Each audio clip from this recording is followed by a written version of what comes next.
Welcome to DCTV. I'm Jordan Lopez, and this is the news you need to know on campus and beyond for Friday, April 17th. 5 people were sent to hospital as a result of the shooting that took place while officers were investigating a vehicle on Elmhurst Drive near Islington Avenue and Rexdale Boulevard. The shooting happened nearby in the area of Jane Street and Driftwood Avenue shortly before 6 p.m. Police said 1 female and 4 males suffered gunshot wounds and were taken to hospital. 4 guns were recovered and 4 suspects were arrested shortly after the incident. North America's stock exchange and the Canadian dollar were down late Friday morning. The S&P TSX Composite was down 43.98 points at 15,342.79, adding to a 64-point decline Thursday. The Dow Jones Industrial Futures were down 267.66 points at 17,838.11. The Nasdaq Futures fell 63.04 points to 4,944.75, and the S&P 500 Futures 21.25 points to 2,083.74. The loonie was down 0.27 of a U.S. cent at 81.83 cents U.S., although it had begun the day up from Thursday's close. Earlier this month, students announced their displeasure with all over the abundance of wildlife here on campus. With more on this unusual development, here's Ryan Pacini.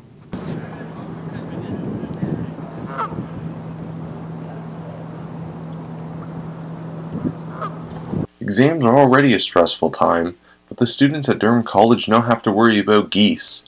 Lately, the geese have taken over the Oshawa campus, and some students say they have been attacked. I've been really stressed about exams recently, and projects alike. And you know why? It's because of the geese around here. I come out of the school, project done and everything, nice and printed, and geese attacks me, and I drop it, dirt everywhere on it.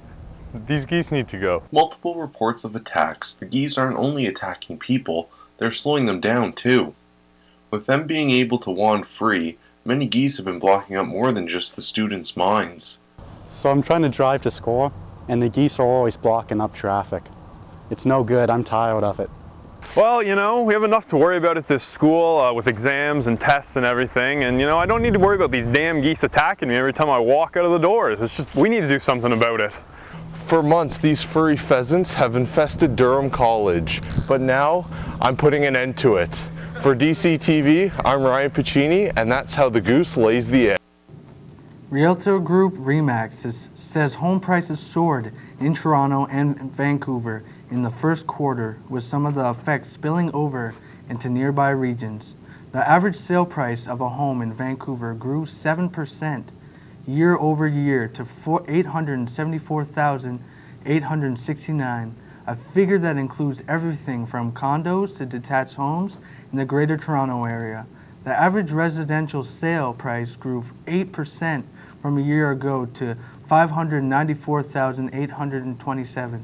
These regions have seen more sales activity as well, as price gains and buyers look to get more value for their money by expanding their boundaries. A $750 million national class action lawsuit has been filed against Bell Canada over alleged breaches of privacy arising from its recently discontinued Target Ads program.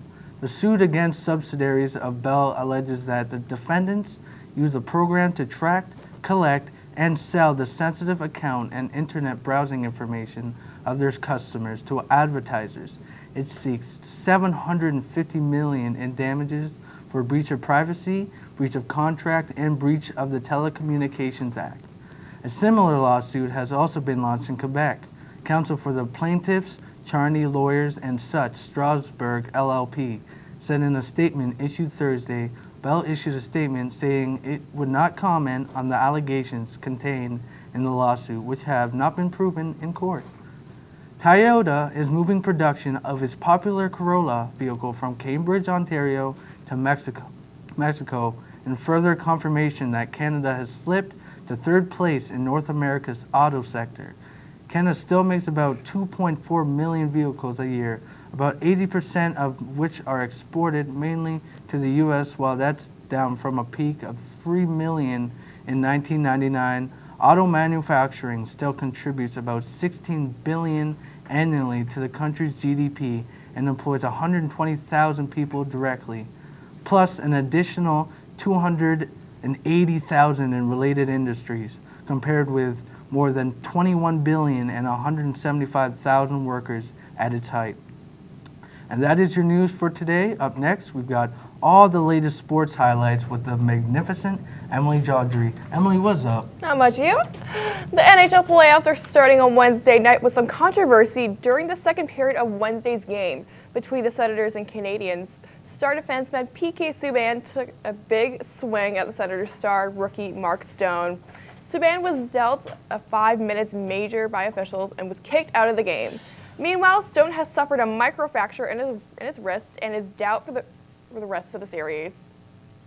The Chicago Cubs brought up prized prospect Chris Bryant on Friday, one day after the team assured that he can't be eligible for the free agency until after the 2021 season.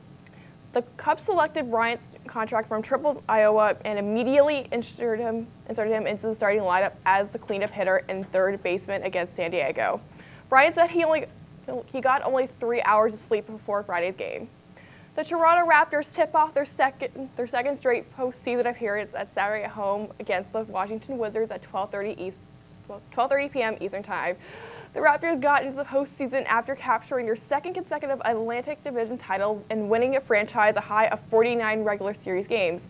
Toronto is considered the series favorite after winning all 3 regular series games against Washington. It seems like the hunt for the new Toronto Maple Leafs' new general manager has begun.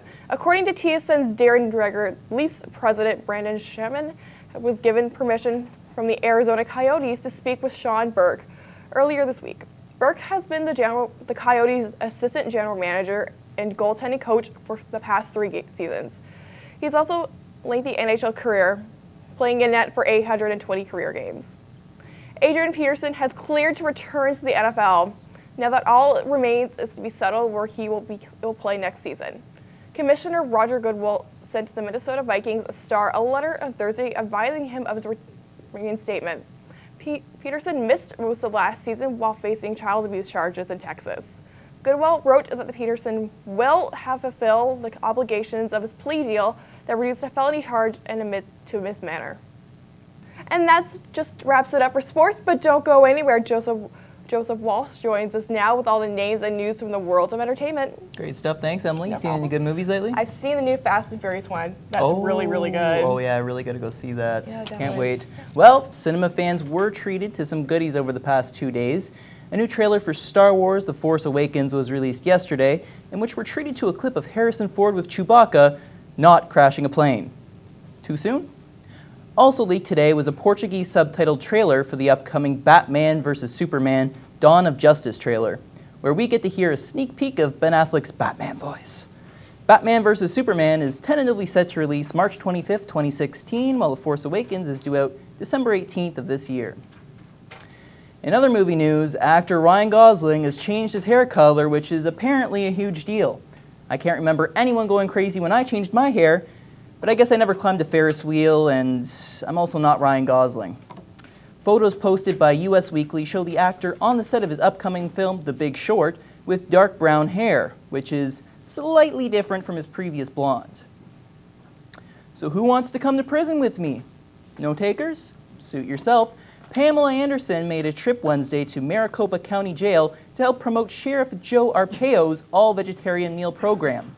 The former Baywatch star and animal rights activist helped serve up lunches to inmates while probably dropping a few jaws as well. Sheriff Arpaio says cutting meat from inmates' meals has saved an estimated $200,000 US a year. In local entertainment news, the Tragically Hip visited the GM Center in Oshawa to perform in front of their third straight sellout crowd. The Hip are on their Fully Completely tour, so they played their entire 1992 hit album of the same name from front to end, sending fans of the band into a huge nostalgia trip. Lighters were waved in the air, the crowd was loud and rowdy, and a guy apparently fell into a manhole before the show. Let's hope he didn't break a hip. Vessel is a new online video service which will allow users to access early content from their favorite YouTube stars, musicians, as well as complete segments from TV. There is much debate over the new website, so we sent avid Rhett and Link fan Alexander Valancevich to investigate. Here's Alex. Over the past couple of months, Vessel, a website made for content creators on YouTube and their fans, has become fairly popular. The website gives fans an opportunity to see their favorite YouTubers' videos anywhere from 1 day to 2 weeks in advance for a small fee. Vessel was founded by Jason Kilar, the ex-CEO of Hulu, and the birth of the website has sparked debates between both YouTubers and their fans. Many established YouTubers, such as Rhett and Link, Marcus Butler, and Casper Lee, have signed up to use this website, but haven't done much to promote it, simply leaving the decision up to their fans. Even Ellen DeGeneres has started using the website, which she announced in an episode of her TV show, Ellen, on April 8th. Some people seem to think that this website is a bad idea, that people shouldn't have to pay for YouTube videos, but most believe that this service is simply optional. But something that everyone agrees on is that there is no immediate threat to YouTube. For DC Broadcasting, I'm Alexander Valancevich. And that's all your entertainment news for today, but tune in next year because the entertainment world never sleeps, but our semester does. This is our last webcast, Jordan. I feel a tear coming. You ready to send this one home? Yes, I am. Thanks, Joe. That was a great report. That is your news on campus and beyond for Friday, April 17th. I'm Jordan Lopez. Be sure to follow us on Twitter at DC Broadcasting or check out our website at dcbroadcasting.ca. Thanks for watching and have a great day and a great summer.